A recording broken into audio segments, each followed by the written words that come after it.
Alex led Ari deeper into the forest, to a secure location miles from the main compound. By the time they arrived, Ari's mind was already running through scenarios, calculating risks, seeing the mission the way he used to see cartel operations, with cold, tactical precision. Except this wasn't cold. This was a 5-year-old child who didn't deserve to die for his father's enemies. They entered a small, reinforced bunker hidden beneath a rock formation. Inside, maps covered the walls, territory markers, patrol routes, locations marked with red X's. Volkov's pack is based 70 miles north, Alex began, pointing to the map. He controls 3 territories, has roughly 80 wolves, and doesn't care about exposure. He uses human mercenaries, advanced weapons, whatever gives him an advantage. He's been systematically eliminating threats to his expansion, and I'm next on his list. Why not call in allies, other packs? Politics. Some alphas would help, but it would take weeks to organize, and I don't have weeks. Others would see my weakness as opportunity. And all of it would alert Volkov that I'm making moves, which puts Jefferson at higher risk. Alex pulled out another map, this one showing the hidden cabin and several other locations. I've moved Jefferson 5 times in 2 years. Each time, within days, Volkov's people show up. Someone in my inner circle is feeding him information.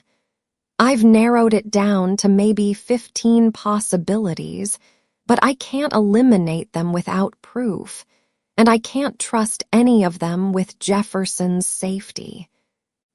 So the plan is to feed Volkov bad information through me. Partially. Alex's expression was grim. The plan is for you to betray me publicly and convincingly, steal pack intelligence, hurt people I care about, make it so believable that even my most loyal wolves turn on you. Then you approach Volkov with what you've stolen and offer to deliver Jefferson in exchange for money and protection. Ari's jaw clenched. You want me to appear to kidnap your son. I want you to get close enough to Volkov to find out who the traitor is, when he's planning his real attack, and what his full capabilities are. Then I want you to sabotage him from the inside and help me end this threat permanently. That could take weeks, months. I know. I'd have to hurt your people, really hurt them, make them hate me. I know. Alex's voice was barely a whisper. And Sawyer. Ari's chest tightened. He'd never forgive me. None of them would. Even after the truth came out, they'd always remember that I betrayed them. I know what I'm asking. Alex finally met his eyes, and the anguish there was raw. I'm asking you to sacrifice everything good in your life for a child you don't know. I'm asking you to become the very thing you ran from. And I'm offering nothing in return, except the knowledge that you saved an innocent life. So why me? Why not use one of your own people? Because I don't know who to trust, and because you have skills they don't. You know how to infiltrate criminal organizations. You know how to lie, how to deceive, how to survive in hostile territory. My wolves are warriors, but they're not operators. You are. Ari turned away, his mind racing. Everything Alex said made tactical sense. It was a solid plan, risky, but with a genuine chance of success. And it protected the pack while eliminating the threat, but it would destroy him in the process. I need to think about it. You have until tomorrow night. After that, I'm out of time and options. Alex's hand gripped his shoulder. I know what this costs, Watts, but my son is 5 years old. He draws pictures of wolves and asks me when he can run with the pack. He asks about his mother, and I have to lie and say she's coming back. He shouldn't have to hide. He shouldn't have to be afraid. And he damn sure shouldn't have to die because his father made enemies. Ari heard the break in Alex's voice, the desperation of a father who'd already lost too much. Let me meet him, Ari said quietly, before I decide. I need to see him. The hidden cabin was small but comfortable, with guards stationed discreetly around the perimeter. Alex dismissed them before leading Ari inside. Jefferson was coloring at a low table, his small tongue poking out in concentration as he worked on a picture of what appeared to be a wolf pack running under a full moon. Jefferson, Alex said softly. Someone's here to meet you. The boy looked up, and Ari was struck by how much of Alex he saw in that small face. The same amber eyes, the same strong jawline. But there was softness there too, a vulnerability that came from Maria. Hi, Jefferson said shyly. Are you one of Daddy's friends? I hope so, Ari said, crouching to his level. What are you drawing? My family. Jefferson pointed to the wolves in the picture. That's Daddy, and that's me, and that's Mama. She's in the stars now, but Daddy says she watches over us. Ari's throat. It tightened. That's beautiful. Do you have a family? The innocent question hit harder than any bullet. Not really. Not anymore. You can be part of ours if you want, Jefferson said with the simple certainty of a child. Daddy says family isn't always blood. Sometimes it's people who choose to love you. Alex turned away and Ari saw his shoulders shake slightly. What's it like? Jefferson asked. Out there with the pack. Daddy says someday I can run with them, but not yet. Not until it's safe. Ari struggled for words. It's like being part of something bigger than yourself. Everyone watches out for each other. You're never alone. I'm alone a lot. Jefferson's small voice was matter-of-fact, not complaining. The guards are nice, but they're not pack. They don't play. What do you like to play? Jefferson's face lit up. Hide and seek, and tag. And Daddy sometimes teaches me tracking, but I'm not very good yet. They spent the next hour playing simple games while Alex watched, and Ari saw the weight lift slightly from the Alpha's shoulders as his son laughed. This was what Alex was protecting, not just a bloodline or an heir, but this bright, loving child who deserved to run free instead of hiding in a cage. When it was time to leave, Jefferson hugged Ari spontaneously. Will you come back? Please.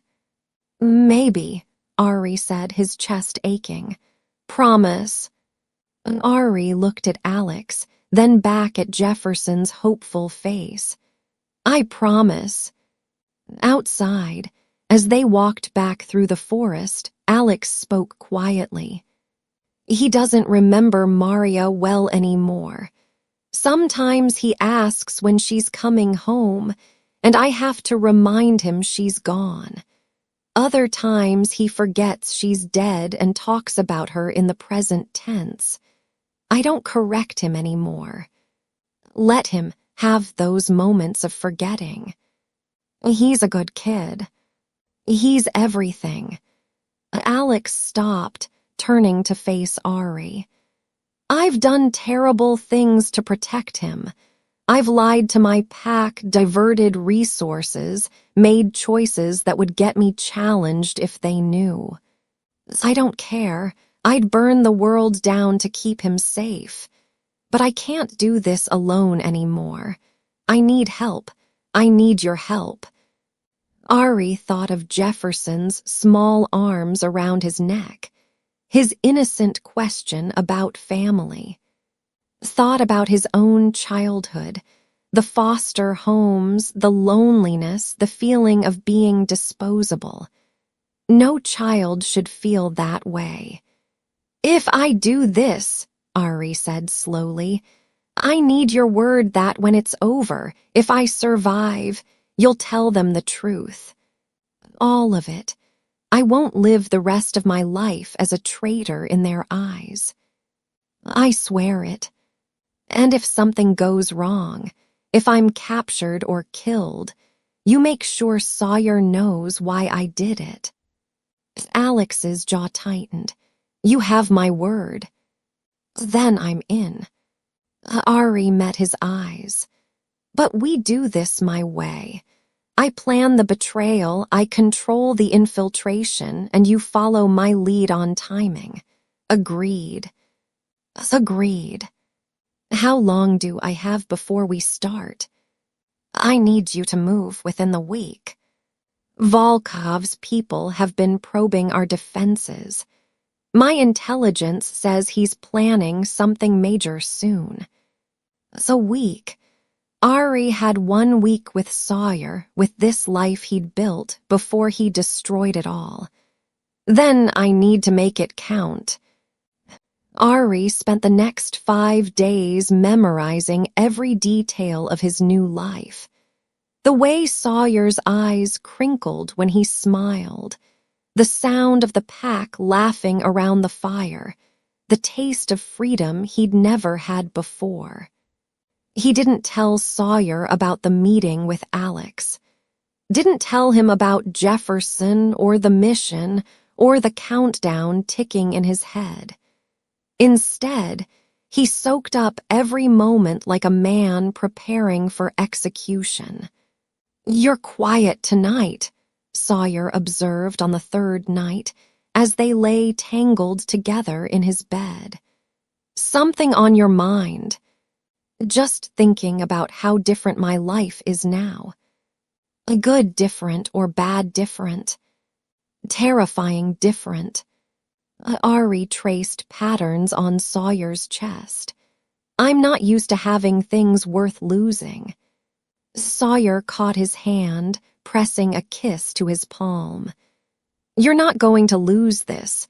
I told you you're pack now. You're mine. That doesn't just go away. If only that were true. Tell me something, Ari said, desperate to change the subject. Why security? Why not something else? Family tradition. My grandfather served Alex's grandfather. My father trained me from the time I could walk. Protecting the Cruz line is what we do. Sawyer's voice carried pride and weight. It's not just a job, it's who I am.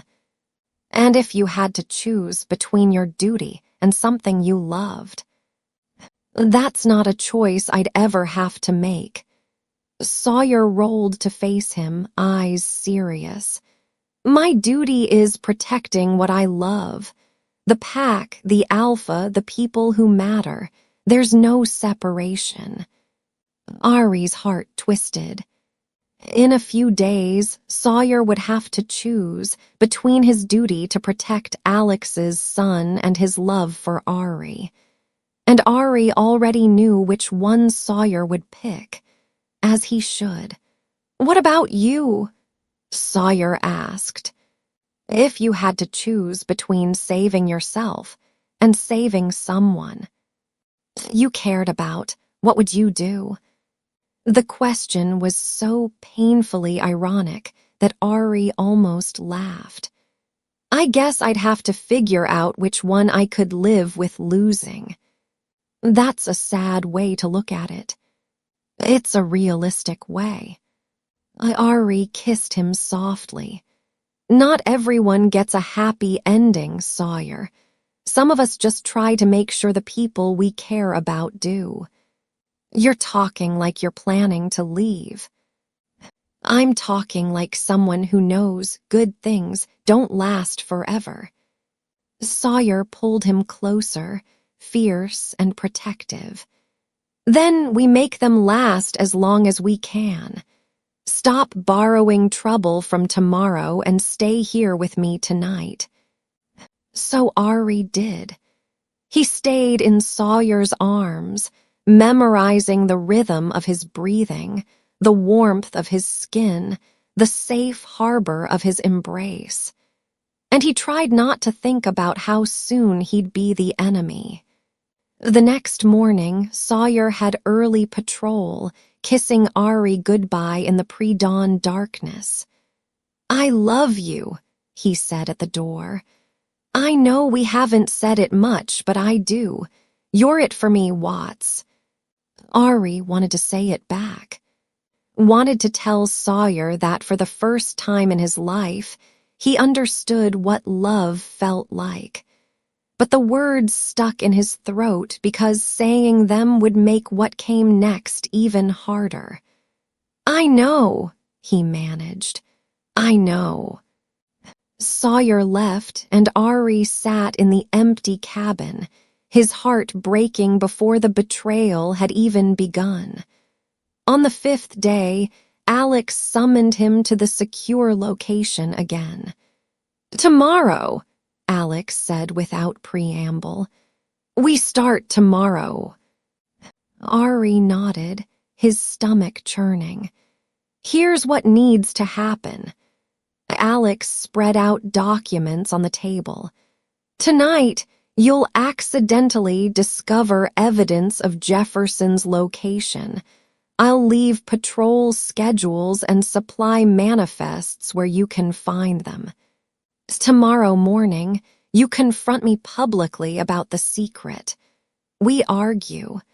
You accuse me of lying to the pack, endangering everyone. And you'll deny it. I'll have no choice. The pack can't know the truth." Alex's jaw was tight. "Then over the next 2 days, you start stealing information. Patrol routes, defensive positions, pack numbers. Get caught by Sawyer during one of the thefts." Ari's hands clenched. "He'll think I've been playing him this whole time." "He will, and you'll have to let him believe it." Alex's voice was heavy with guilt. "I'm sorry, if there was another way." "There isn't." Ari cut him off. "We both know there isn't. What happens after Sawyer catches me? You fight. Make it brutal. Hurt him enough that no one questions your betrayal. Then I hold a pack meeting, reveal your crimes, and banish you. You take the stolen intelligence and disappear." And approach Volkov how? "His people monitor the border. They'll find you. Offer to sell information, patrol routes, pack vulnerabilities, Jefferson's location. But give them false details mixed with just enough truth to be believable. Once I'm in, how do I communicate with you?" Alex pulled out a satellite phone. "Dead drops at these 3 locations. Check in once a week, more often if you have critical intel. If you miss 2 check-ins, I assume you're compromised or dead and move Jefferson immediately. What's my exit strategy if things go wrong? There isn't one. Alex's eyes were bleak. If Volkov suspects you, you won't get a chance to run, which is why you have to be perfect, completely convincing. No hesitation, no mercy, no looking back. Ari took the documents, the phone, everything he'd need to destroy his life. One more thing. When this is over, however it ends, you tell Jefferson I kept my promise, that I came back. I will. That night, Ari sat in his cabin and wrote a letter he'd never send. Words he needed to say but couldn't, addressed to Sawyer and sealed in an envelope he tucked into his go bag. If you're reading this, then something went wrong and I didn't survive to tell you the truth. I need you to know that everything, every moment, every kiss, every time I told you I was falling for you was real. The only real thing in a life full of lies. What comes next isn't. Remember that. I love you. I'm sorry I never said it when it mattered. Ari. He sealed it, addressed it, and left it hidden in a place Sawyer would eventually find if the worst happened. Then he walked through the compound one last time, memorizing faces and voices. The pack that had taken him in, given him a home, taught him what belonging felt like. Tomorrow he'd betray them all. He found Sawyer on the practice range, running drills in the moonlight. Couldn't sleep, Sawyer called out. Wanted to see you. Sawyer jogged over, sweaty and beautiful and completely trusting. Everything okay? Yeah. Ari pulled him close, kissing him hard and desperate. I needed this. They made love there under the stars, on the soft grass of the practice range, and Ari poured everything he couldn't say into touch and breath, and the slide of skin on skin. Sawyer held him after, both of them wrapped in a blanket watching the night sky.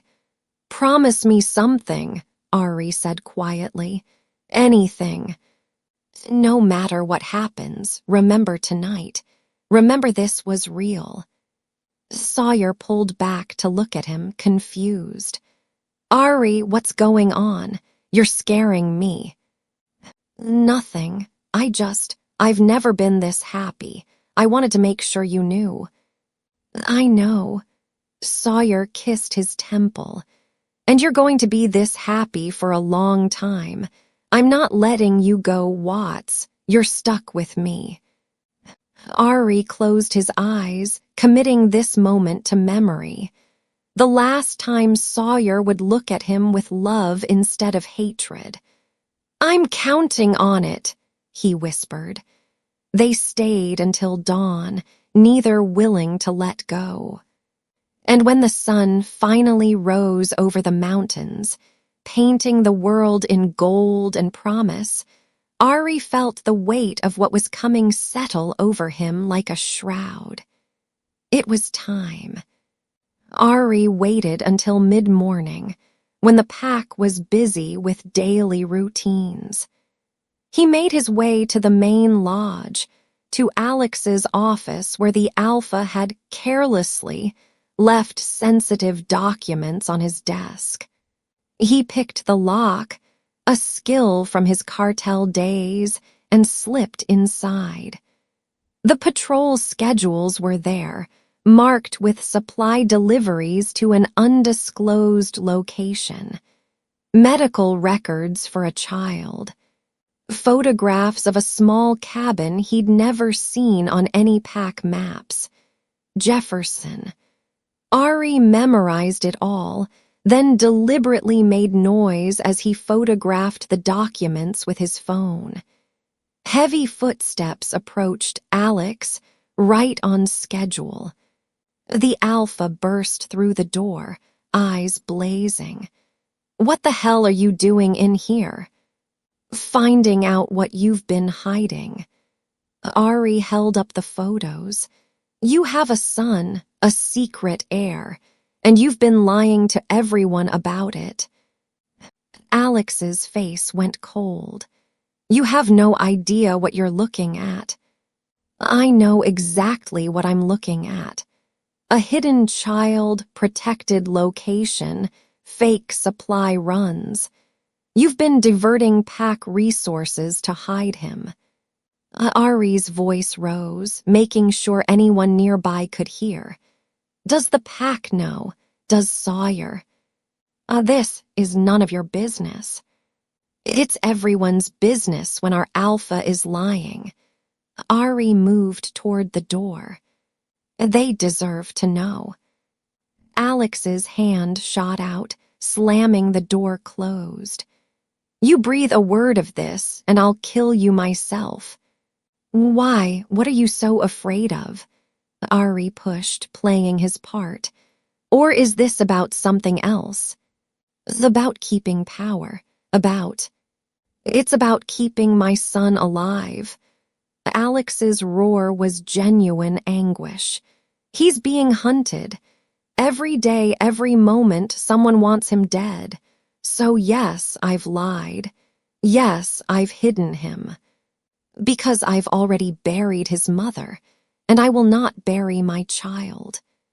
The raw pain in Alex's voice would have convinced anyone. It was perfect. "Then tell the pack," Ari said, softer now. "Let us help protect him." "I can't trust anyone." Alex's eyes were wild. "There's a traitor. Someone feeding information to my enemies. I don't know who, so I trust no one. Not even Sawyer. It's not even him." The moment stretched between them, and Ari saw the calculation in Alex's eyes. Would Ari keep this secret, or had they just created the perfect crack to exploit? "I need time to think about this," Ari said finally. "You have until tonight. After that, if you've told anyone, you're dead.